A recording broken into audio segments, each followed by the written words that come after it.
지금 여러분에게 근심거리가 있으십니까? 남들에게 말 못할 근심거리가 하나 이상 있는 분 한번 손 들어보세요. 하나 이상은 아닙니다. 근심 없어요? 저만 있어요? 저는 막 이렇게 들어야 되는데. 자, 반대로 했어야 되나요? 근심 없는 분 손 들어보세요. 이래야 되는 거예요. 다시 합시다. 자, 그러면 나는 지금 근심이 하나도 없습니다 하는 분만 손 들어봅시다. 하나도 없습니다. 여러분, 우리는 살아가는 동안에요, 근심하게 되어 있습니다. 근심은 멀리 있지 않습니다. 언제나 내 앞에 있습니다. 근심을 우리는 착각하는 것이 무조건 다 사탄이 갖다 준 게 근심이라고 생각하는데요, 하나님도 우리에게 근심을 주시기도 합니다. 우리가 살아가는 동안에 근심은 언제 어디나 있습니다. 그런데 그 성경에는 이 근심이 양면성을 이야기하고 있습니다. 어떤 근심은 무익하고 어떤 근심은 우리에게 유익하다. 자, 한번 시편 31편 9절에 보면 이렇게 말씀합니다. 여호와여, 내가 고통 중에 있사오니 내게 은혜를 베푸소서. 내가 근심 때문에 눈과 영혼과 몸이 쇠하였나이다. 이런 근심은 무슨 근심? 무익한 근심이에요. 오히려 내 눈과 영혼과 몸이 쇠하게 하는 근심이 있어요. 또 전도서를 볼까요? 7장 3절입니다. 다 같이 시작. 슬픔이 웃음보다 나음은 얼굴에 근심하는 것이 마음에 유익하기 때문입니다. 예. 우리의 마음이 유익해지는 근심도 있어요. 오히려 슬픔이 나에게 유익이 되기도 한다라고 말씀하고 있어요. 자, 오늘 본문 고린도 후서는 사도 바울이 쓴 고린도에 보낸 편지예요. 그렇죠? 우리가 너무나 잘 아는 편지입니다. 근데 이 사도 바울은 이 성도의 근심을 무익한 세상 근심, 또 유익한 하나님의 뜻대로 하는 근심이 있다라고 말하고 있어요. 오늘 본문 말씀대로예요. 그러면 무엇이 세상 근심이고 무엇이 하나님 뜻대로 하는 근심인가? 왜 무익한 근심도 있고 유익한 근심도 있다고 하시는가를 보려고 하는 겁니다. 오늘은. 자, 이 배경을 좀 봐야 합니다. 누가 그러더라고요. 목사님이 배경을 너무 길게 해서 본론에 시간이 쫓겨서 끝에 너무 짧게 합니다. 그런 이야기를 해요. 그래서 오늘은 시간이 쫓겨서 끝에 짧게 하지 않도록 길게 하겠습니다.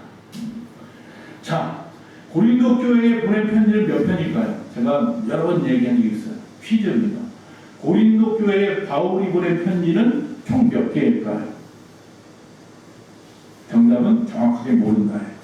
그러면 4개 이상이다. 손 들어보세요. 4편 이상이다. 오은미 집사님만 저한테 말씀을 제대로 들었어요. 우리가 고린도 전서가 있고 고린도 후서가 있으니까 바울이 쓴 편지는 2편이다 라고 생각하지만요, 소멸된 편지가 몇 개 있어요. 그걸 어떻게 알아요? 소멸됐는데 고린도 전서하고 후서에 그 편지에 대한 내용이 나와요. 내가 전에 보냈던 편지에는 이런 식으로. 그걸 보고 바울이 최소한 편지를 4번 썼구나 하는 걸 알 수가 있어요.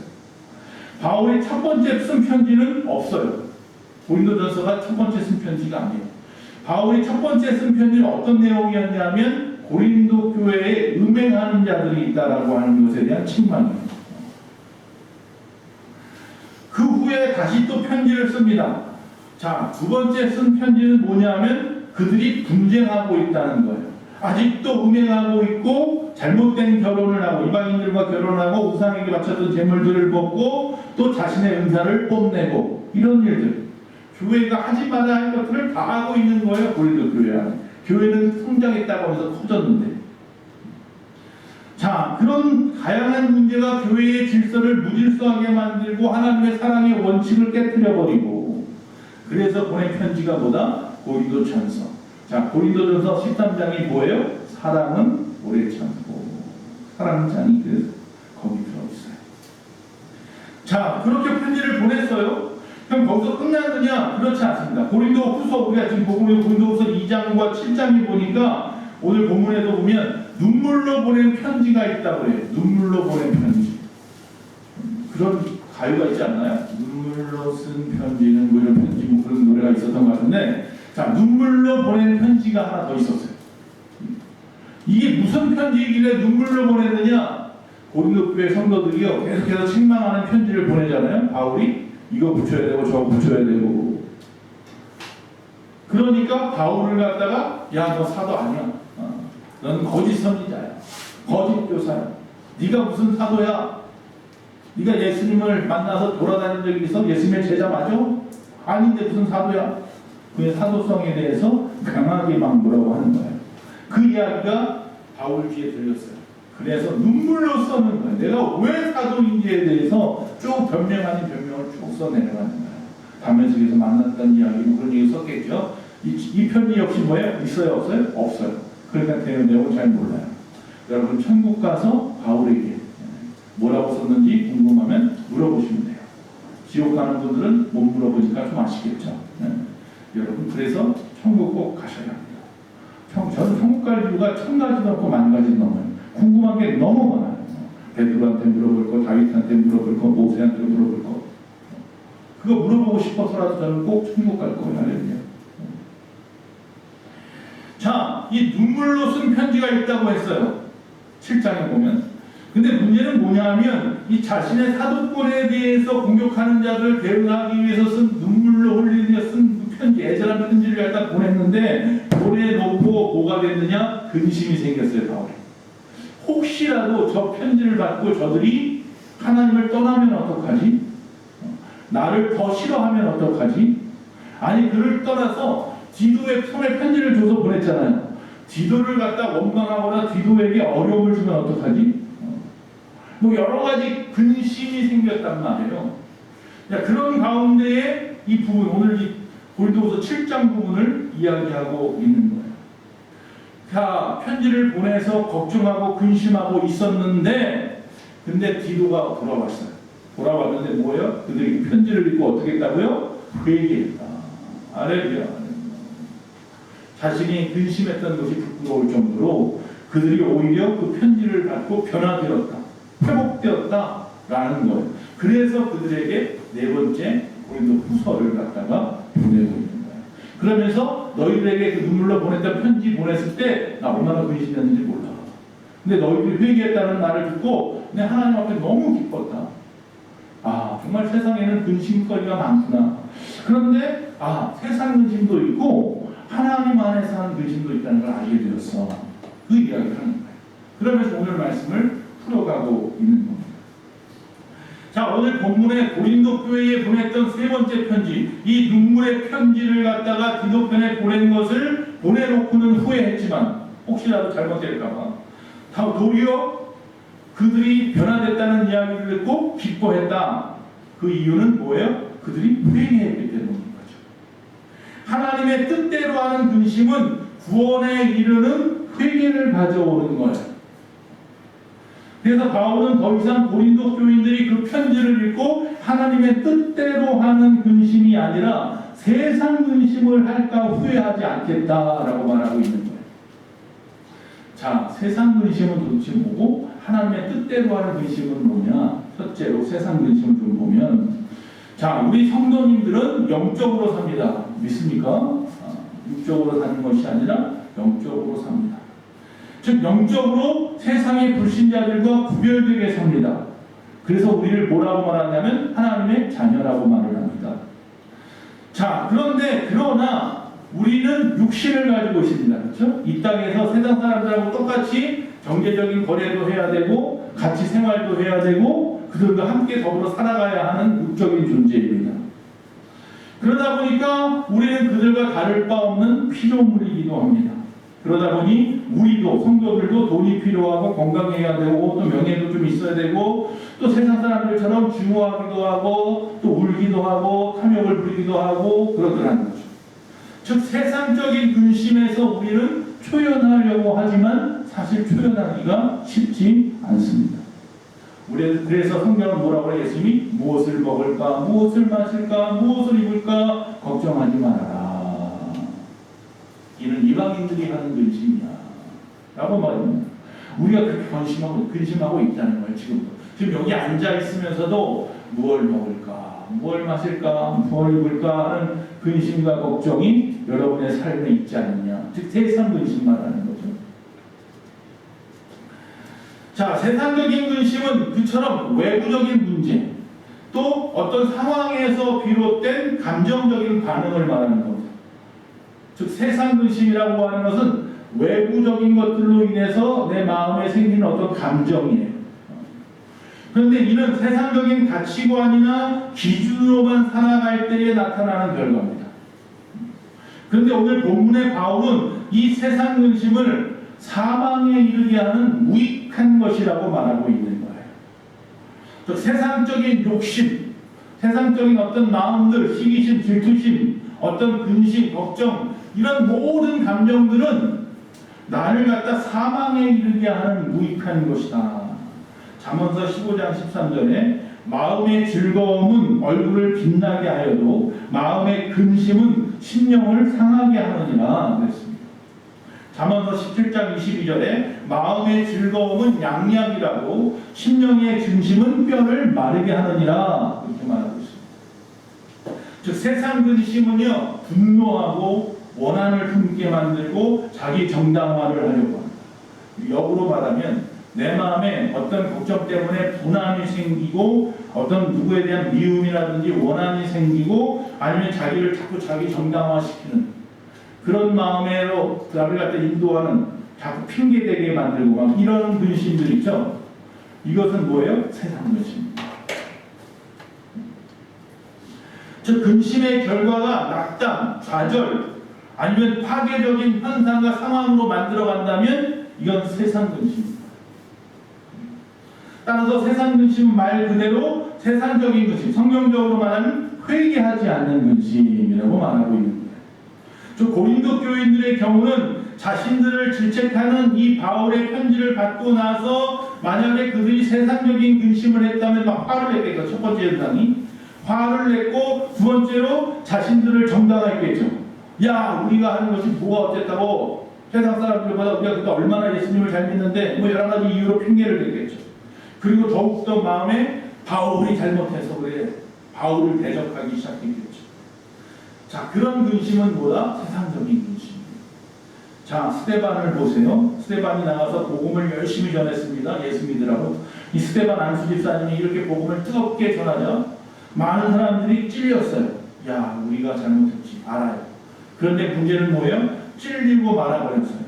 오히려 화를 씩씩 내면서 스데반을 붙잡아서 성 바깥에 끌고 와서는 돌을 들어 다 던져서 죽여버렸어요. 자, 또 성경에 보면 어떤 청년이 예수님 앞에 나와서 제자가 되었다고 해요. 예수님이 그래서 뭐라고 말하냐면 네가 가지고 있는 모든 재물을 갖다가 가난한 자들에게 다 주고서야 나를 따르라 그랬더니 걱정하고 돌아갔다.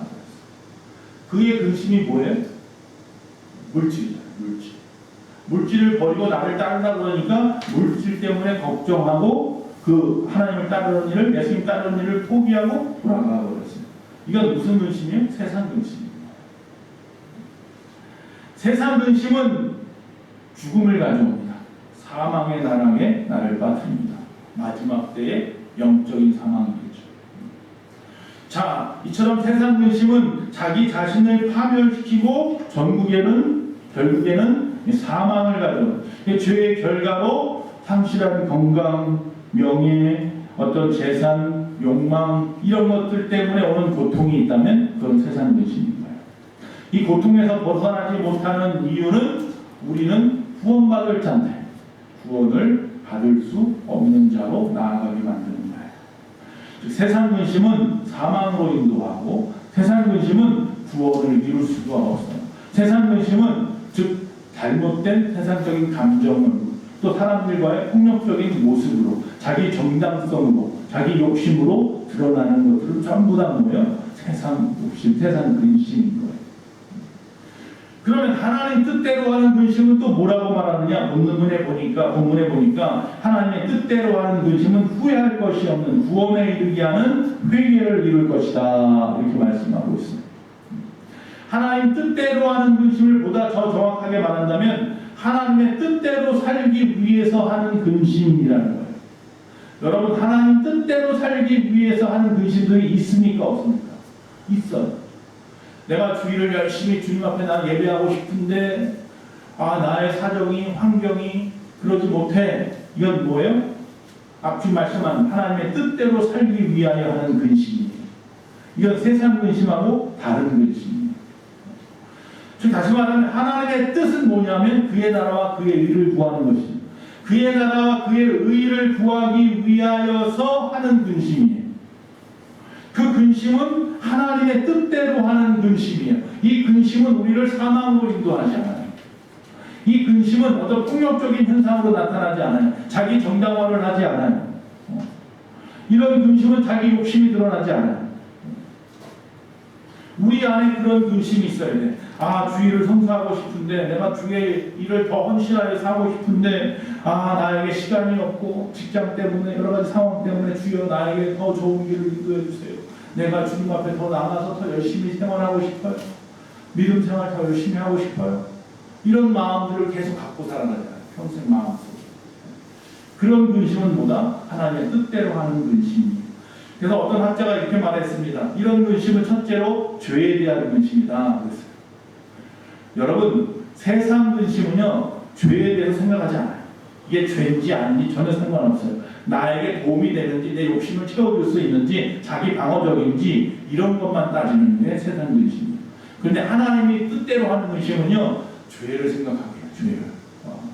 야, 내가 죄 짓지 않아야 되는데. 이런 근심 있잖아요.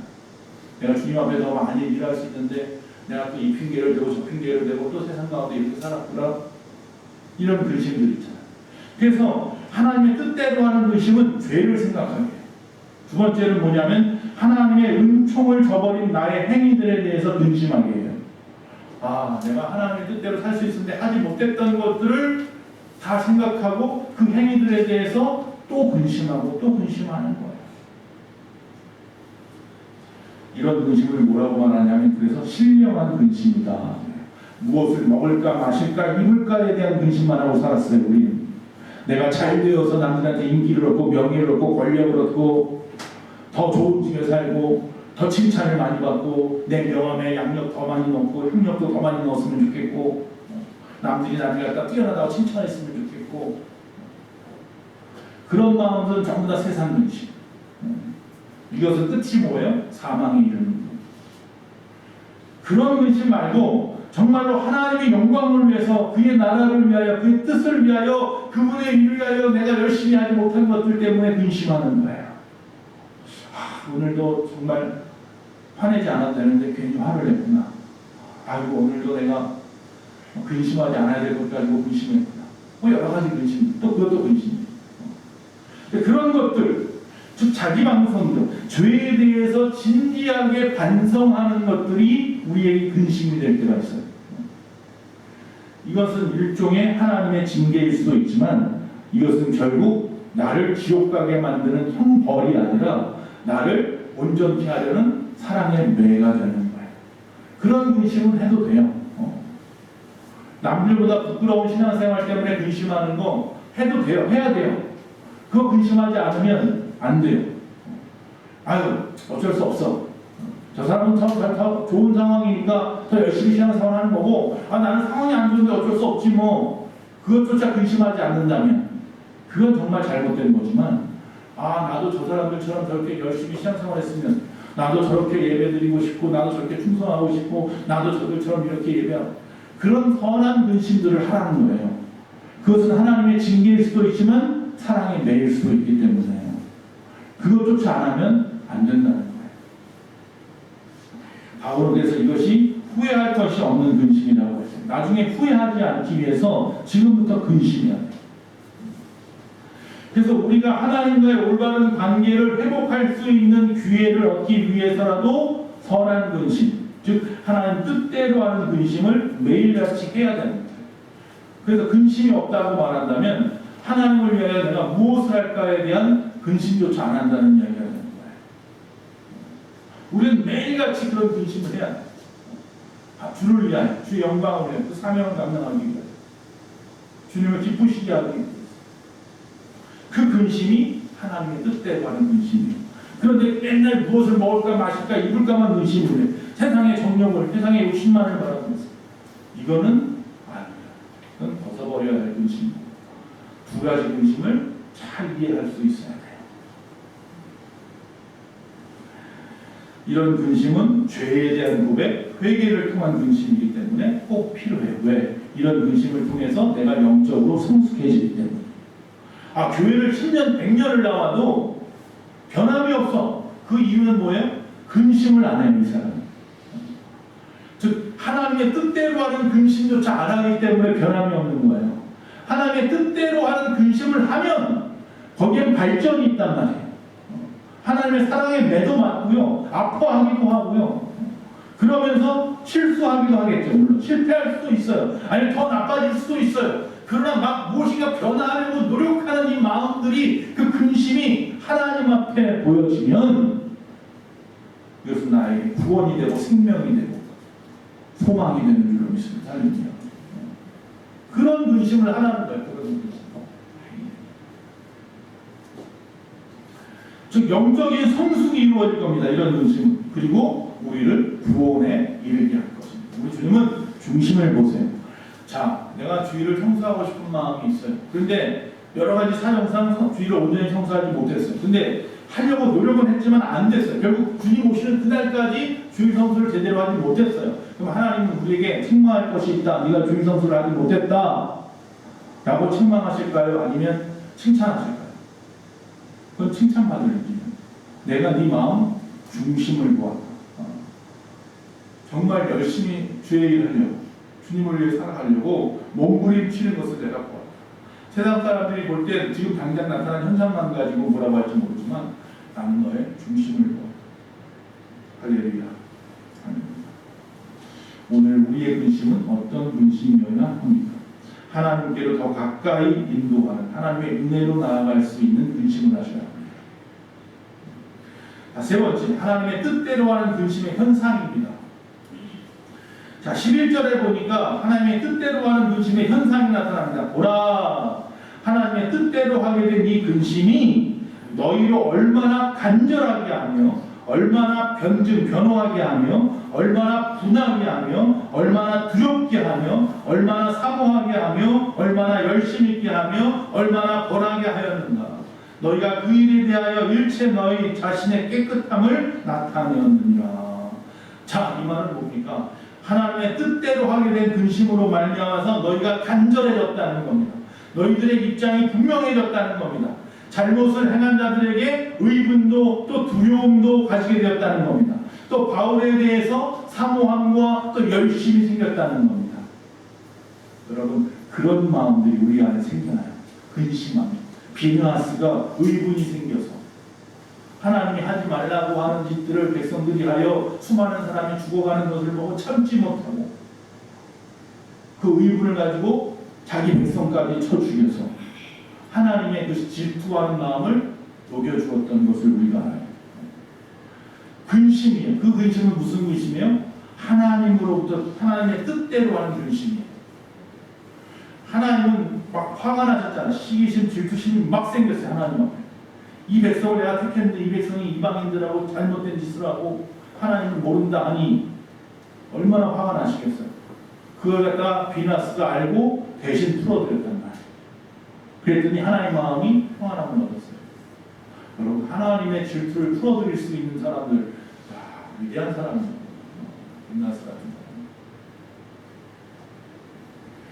얼마나 간절했으면 그의 입장을 내가 분명하게 알기 때문에, 잘못 행하는 자들에 대한 어떤 의분 때문에, 이거 가만 놔두면 안 되겠다는 두려움 때문에 그는 그 근심을 실천했어요. 그리고 구원을 이루었고 사망에서 생명으로 그 백성을 옮겨 놓았어요. 아멘. 그런 근심을 해야 된다. 그런 근심을. 맨날 무엇을 먹을까 마실까가 아니라, 세상 정욕을 위한 근심이 아니라 주를 위하여 무엇을 할 수 있을까? 하나님의 나라를 위한 근심을 하십시오.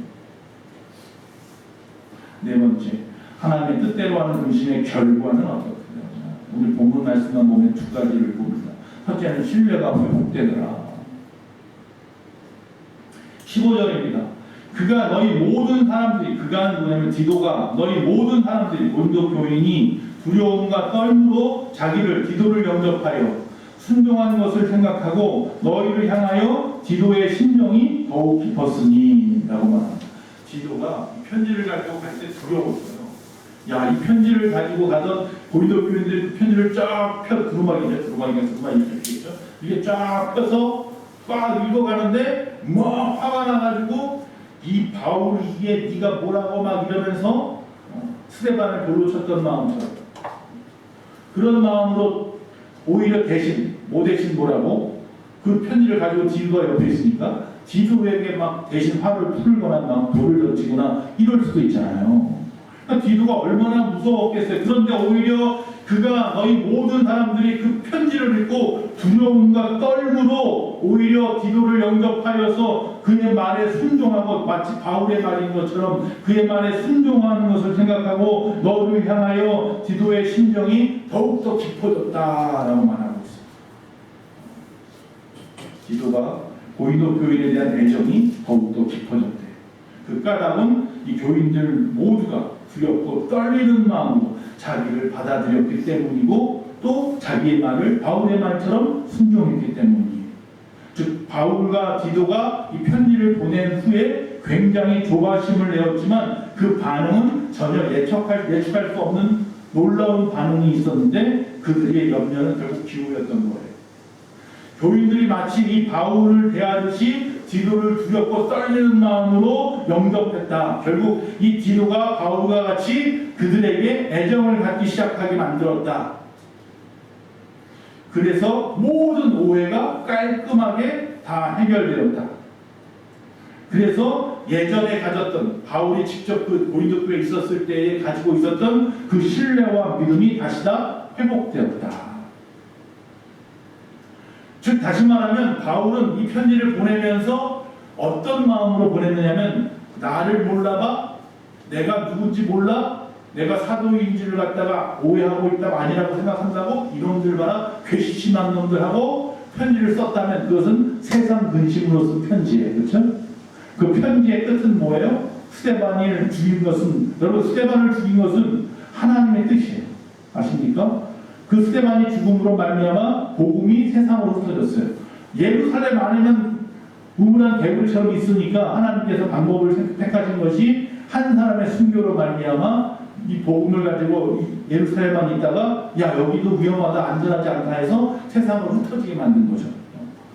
그것은 세상 근심 속에 있는 이야기일 수 있어요. 근데 여기 있는 지금 이 사건은 만약에 바울이 자신의 사도성에 대한 이야기만 갖다 하고 싶어서 자기 욕심 때문에라고 하면 그렇다면 세상 의심 때문에 쓴 편지이기 때문에 아마 지금의 이런 상황은 나타나지 않았을 거예요. 오히려 디도가 매를 맞든지 죽었든지 아니면 그들이 완전히 신앙에서 떠나갔든지 바울하고 아주 초월졌든지 뭐 그랬을 거라는 거예요. 그런데 바울이 이 편지를 보낼 때는 하나님의 뜻대로 하는 근심으로 보낸 편지예요. 저들이 나의 이 사도성을 인정하지 않으면 내가 지금까지 전한 모든 하나님의 말씀을 온전히 순종하지 않을 것이고 하나님의 말씀을 순종하지 않으면 저들은 하나님으로부터 언제든지 떠나갈 수 있을 것이고 수많은 시험과 연단을 이길 수도 없을 것이야 라고 하는 생각 때문에 이 편지를 보낸 거예요. 그러니까 그 편지 안에는 하나님의 뜻이 들어있는 거예요. 그 편지 똑같은 내용을 썼는데 똑같은 내용 나는 사도야 나의 사도성을 부인하지 마 똑같이 보냈는데 그 보낸 편지가 나는 사도야 나의 사도성을 부인하지 마 이 말이 나는 사도야 너희가 나를 사도로 인정하지 않는다면 괘씸한 거야 나를 사도로 추앙해야 돼 이런 마음으로 보낸 편지인지 아니면 야 내가 사도야 나의 사도성을 부인하면 안 돼 내가 너에게 지금까지 했던 모든 말이 부인당하잖아 그 모든 말씀은 하나님의 말씀이야 그러니 나의 사도성을 부인하지 말고 내가 전한 말씀을 받아들여 그래야 너희가 살 길이 있어 그런 마음으로 보낸 편지야. 그러니까 바울이 보낼 때 하나님의 뜻대로 보낸 편지이기 때문에 받는 자도 이 편지를 어떻게 받았어요? 하나님의 뜻대로 받는 거야. 할렐루야. 내가 세상의 근심으로 보냈다면 이것을 받는 사람도 세상의 근심으로 받았을 거예요. 그러면 난리 났을 거예요. 디도가 죽던지 어떤 일이 벌어졌어요. 그러나 바울은 물론 걱정했어요. 한쪽편으로 조바심도 있어 떨면서 보냈다고 했잖아. 디도 죽을까 봐. 나는 이런 마음으로 보냈는데 너희들이 잘못 받으면 큰일 나잖아. 그러면 떨며 보낸 편지지만 나중에 그들이 회개했다고 디도가 막 기뻐하면서 춤추면서 오니까 할렐루야 하며 영광 돌린 거예요. 상황이 그렇게 되는 거예요. 그래서 고린도 후서를 다시 보낸 거예요.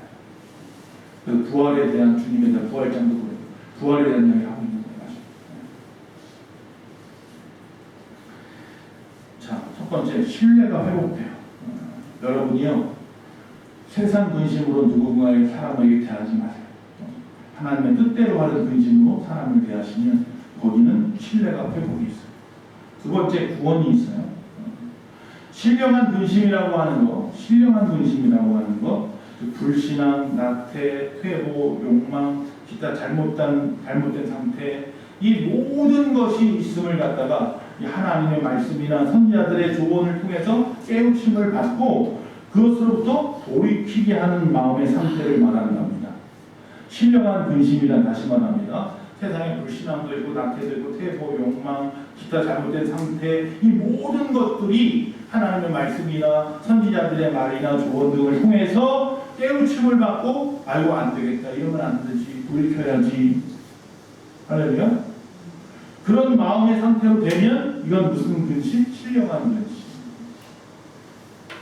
오늘 제가 말씀을 전하죠.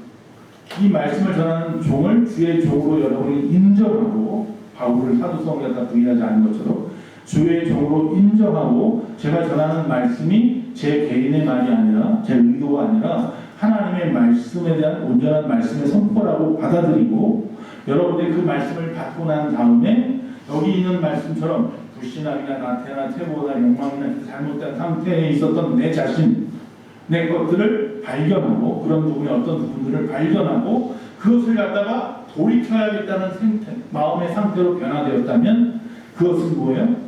신성한 거룩한 근심이다.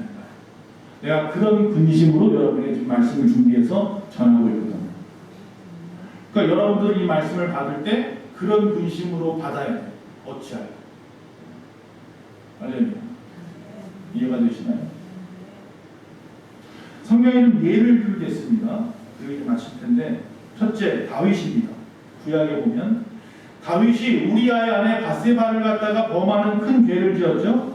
그리고 나단 선지자에게 책망을 받았습니다. 그래서 이 같은 근심을 하여 그가 밤이 맞도록 하나님 앞에 베개를 갖다 베고 자면서 하나님 앞에 기도합니다. 회개합니다. 다 베개가 완전히 흠뻑 젖을 정도로 눈물로 회개했습니다.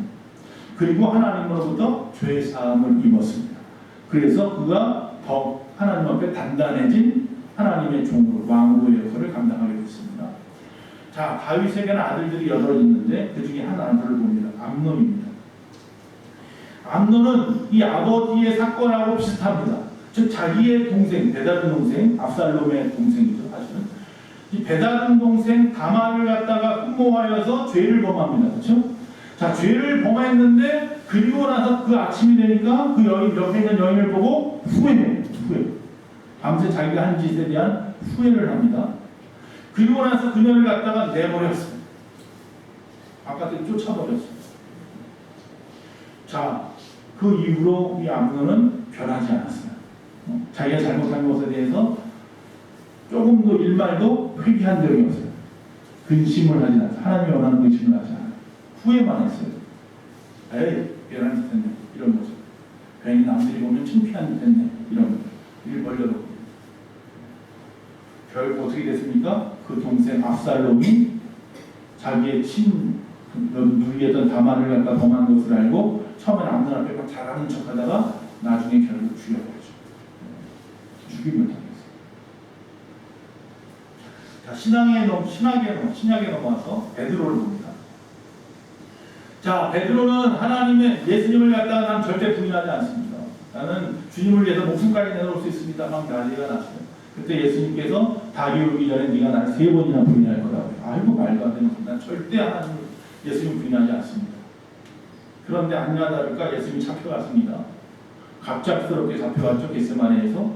그 뒤를 갖다 요한이가 쫓아갑니다. 어디로 가나 봤더니 대제사장의 집에 갔습니다. 가야바라고 하는 대제사장의 집에 예수님이 끌려 들어갑니다. 그런데 들어갈 수는 없습니다. 그런데 그 요한은 그 집에 있는 사람들과 좀 알아서, 사람들과 좀 자는 사이여서 요한의 도움을 받아서 그 마당까지 들어갑니다. 마당 마당에 갔더니 많은 사람들이 있어요. 거기서 있는 식솔들도 있고 제사장의 사람들도 있고 많은 사람들이 있으면서 그 안에 신문이 끝날 때까지 기다리고 있는 예수님의 신문이. 베드로가 그 안에 들어서 마당에 있으면서 비웃거립니다. 예수님이 어떻게 될까 어떻게 될까. 내가 절대 예수님을 배신하지 않습니다. 말고의 귀도 막 배웠던 그런 베드로니까 뭔가 할 줄 알았더니 아무것도 못하고 한쪽에 숨어 있어요. 그러다가 그만 들켰어요. 그렇죠? 너 갈릴 사람 아니야? 너 예수님과 함께 있었잖아. 아유, 그런 적 없는데요. 두 번, 세 번째 부인할 때는 예수님 막 저주하면서 욕하면서 부인을 하죠.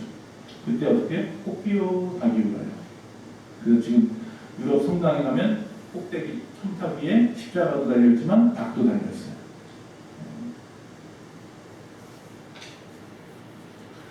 그때 베드로가 어떻게 합니까? 철저하게 하나님 앞에 회개합니다. 죄인이라고. 내가 세 번 나를 부인하리라 이 말 때문에 즉시 나와서 통곡했다고. 통곡하면서 회개해요. 하나님 앞에. 그래야 회개는 그렇게 하는 거예요. 그와 비슷한 시기에 통곡한 사람이 또 하나 있는데 가룟유다입니다. 이도 예수님의 12제자죠. 근데 그는 예수님이 갖다 직접적으로 팔아버렸어요. 그죠? 제사장한테 예수님이 어디에 있을 테니 그때 가서 잡으면 됩니다. 겟세마네 동산이었죠. 그래서 은삼십냥에 팔아버렸어요. 예수님이 끌려갔어요. 예수님이 막 신문을 당하고 막 그러니까 그 마음에 아픔이 있었어요. 내가 무슨 짓을 한 거야. 후회함이 생겼어요. 그 자기가 받았던 그 돈을 갖다가 제사장 앞에 막 뿌려버리죠. 그리고 나서 뭐 했어요? 통곡하면서 회개해야 되는데 통곡하면서 나무 위로 올라갔어요. 그리고 뭐 한 거예요? 자살했어요. 자살.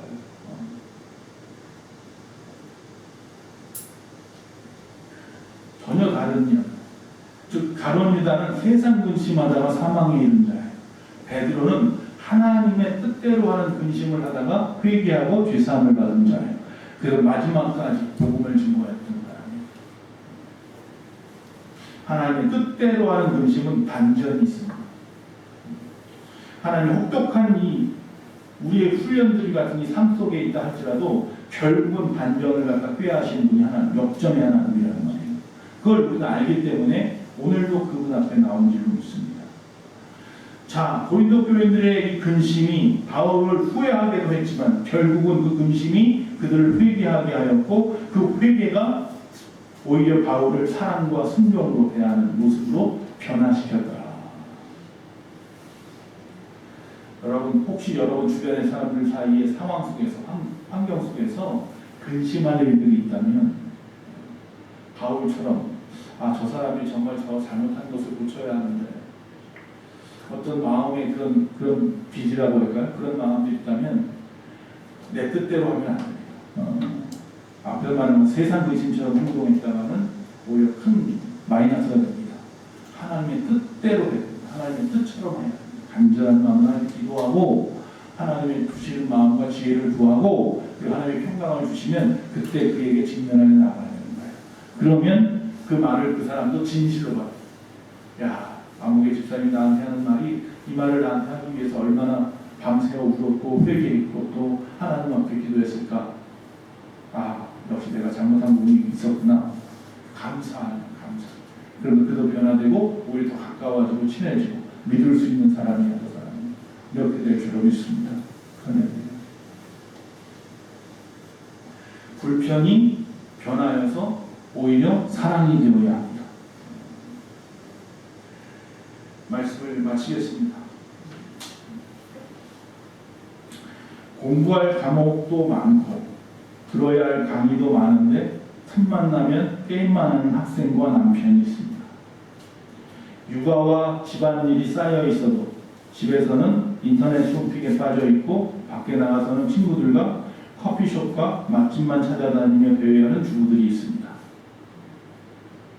여러분 얘기 아닙니다. 저 이웃 얘기입니다. 찔림을 받지 마시기 바랍니다. 또 삶은 마치 바람 빠진 축구공 같아서 성령 충만을 늘 사모해야 하는데도 불구하고 쉽사리 기도의 자리에 들어가지 못하는 성도들도 있습니다. 그러나 그들도 마음 한구석에 부담감은 가지고 살아갑니다. 그렇다고 한다면 그들은 지금 어떤 근심을 하고 있는 건가요? 하나님의 뜻대로 살기 위하여 새로운 자아가 필요한 그들의 근심을 하나님 들어주실 겁니다. 지금이라도 혹시 내가 그런 모습인데 혹시 내 마음 한구석에 부담감이 있다고 하면 주님 앞에 손을 들어야 합니다. 주여, 내가 여기 있습니다. 나를 변화시켜 주시옵소서. 즉 우리의 선택에 따라서 지금 여러분이 하는 그 근심은 세상의 근심으로 머물러 있을 수도 있고 하나님의 뜻대로 하는 신령한 근심이 될 수도 있습니다. 그래서 이 근심이 여러분의 삶을 반전시킬 수도 있고 이 근심이 오히려 여러분을 사망에 이르게 할 수도 있습니다. 하나님과의 신뢰가 회복되고 구원으로 나아갈 수도 있고 오히려 하나님으로부터 세상으로 떨어져 나가서 영영 빠이빠이 저 지옥으로 향하여 갈 수도 있습니다. 똑같은 상황인데 예수 믿고 믿지 않고의 차이라기보다는 그 마음에 어떤 부담감을 가지느냐의 차이인 거죠. 우리의 삶에서 세상적인 근심이 빠지지 않도록 거기 세상적인 근심에 빠지지 않도록 늘 우리가 주의해야 합니다. 그렇다고 해서 무시하고 모른 척 하지 말. 근심이 이만큼 쌓여있는데 불이 붙었는데 안 볼 거야, 안 볼 거야, 나 근심 안 할 거야. 이럴 수는 없잖아요. 내가 근심, 나의 문제, 나 때문에 생긴 어떤 염려거리가 있다면 그 문제에 대해서 최선을 다해서 내가 해결하려고 노력을 해야 책임을 져야 하는 것이고 그리고 하나님 앞에 기도할 때 하나님이 그 모든 것을 해결해 주는 거지. 나는 나 몰라라 하면서 하나님만 바라보고 있으면 안 된다는 거예요. 하나님이 주시는 근심을 기꺼이 받아들이시고 이를 통해서 하나님의 뜻에 맞는 변화를 이루어가는 성도가 되시기를 간절히 축원합니다. 기도하겠습니다. 하나님 우리에게 주신 근심을 올바르게 인식하게 하시고 그것이 우리를 회개로 이끌어 하나님과의 관계를 회복하는 기회가 되도록 도와주시옵소서. 세상적인 근심에 빠지지 않게 하시고 하나님이 주신 근심을 통해서 더욱 성숙하고 구원에 이르는 삶을 살아가게 하여 주시옵소서. 무엇을 먹고 마실까 입을까 세상의 정욕과 안목의 정욕을 따라가는 그 모든 마음들을 다 벗어버리게 하시고 먼저 그의 나라와 그의 의를 구하는 근심에 우리 가운데 있게 하여 주시옵소서. 하나님이 주시는 근심을 통해서 더욱 성숙하고 구원에 이르는 삶을 살아가는 우리의 소망교회 모든 성도님들이 다 되게 하여 주시옵소서. 예수님의 이름으로 기도합니다. 아멘. 다시 한번 주님은 평강이십니다. 주님은 평강이십니다. 여러분이 해야 할 근심이 분명히 있습니다. 그 근심대로 근심하시고 회개하고 돌이켜 하나님 앞에 영광 돌리는 여러분의 삶을 사시기 바랍니다. 찬송가 하겠습니다. 382장입니다.